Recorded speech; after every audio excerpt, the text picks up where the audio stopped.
انا ابراهيم توفيق عكاشه، وجاي من مزرعه عكاشه اقول لكم على السر اللي احنا خبيناه الفيديو اللي فات. وناس كتير سالتني يا عم عكاشه ازاي هنضاعف ربحنا وازاي هنزود انتاج اللحم في الخروف البرقي. هقول لكم ازاي ان احنا نحسن السلاله. طب هنحسن السلاله ازاي؟ هنحسن السلاله بان احنا هندخل خروف عسافي، خروف عسافي ذكر على اناث برقي، هيطلع لنا ناتج حلو جدا. ايه هو الناتج ده؟ هياخد العظم والشاسيه الكبير بتاع الخروف العسافي، وهنحتفظ بالدم الحامي واللحمه اللي ما فيهاش دهن كتير من الخروف البرقي، فهيطلع لك سلاله قويه جدا. وهو ده المطلوب في السوق. ايه المطلوب في السوق؟ مطلوب ان يبقى اللحم مش مدهن، وان الوزن يبقى كبير عشان التاجر يكسب، الجزار يكسب،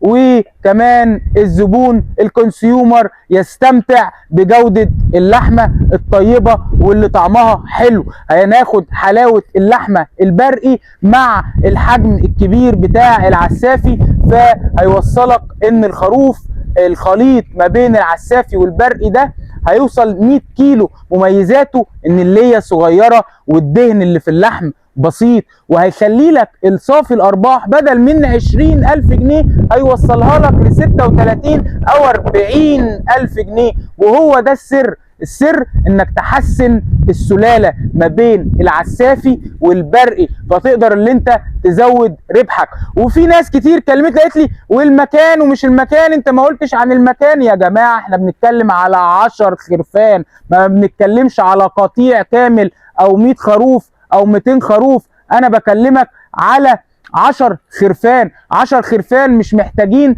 مكان ايجاره غالي. ليه مش محتاجين مكان ايجاره غالي؟ لان انت مش بتفتح سوبر ماركت او مش بتفتح حاجه ان انت عاوز لوكيشن او مكان مميز عشان تفتح فيه. لا، ده انت ممكن تلاقي غرفه ب 500 جنيه ب 1000 جنيه، يعني مش هتعمل معاك حاجه في المصاريف خالص. فالناس اللي سالت على اماكن ايه؟ دول 10 خرفان يا استاذ. تمام. الفيديو بتاع النهارده خلينا مركزين ان احنا نزود كمان الربح. الربح هنزوده ازاي يا جماعه؟ قلنا ان احنا هنعمل خليط ما بين العسافي والبرقي، هيديك ناتج خروف حجمه كبير، ليته صغيره، لحمه ممتاز، جوده لحمه ممتازه مطلوبه في السوق. واحد يقول لي طب ده على فكره الخروف العسافي والبرقي ممكن يطلعوا ناتج من غير قرون. ده نادرا لما يطلع من غير قرون، مش دايما بيطلع بقرون. ولو طلع من غير قرون ايه المشكله؟ بلاش العقد اللي عندنا دي. مفيش اي حاجه تمنع ان انت تذبح خروف من غير قرون. ممكن يبقى الموضوع مستحب في العيد بس مش اكتر. طيب العسافي والبرقي في حاجه مهمه جدا، لان نسبه التوأمه في الخروف العسافي عاليه جدا. يعني ممكن النهارده الخليط ما بين العسافي وما بين البرقي يخليك تنزل 2 ولد بدل ولد واحد في المره الواحده.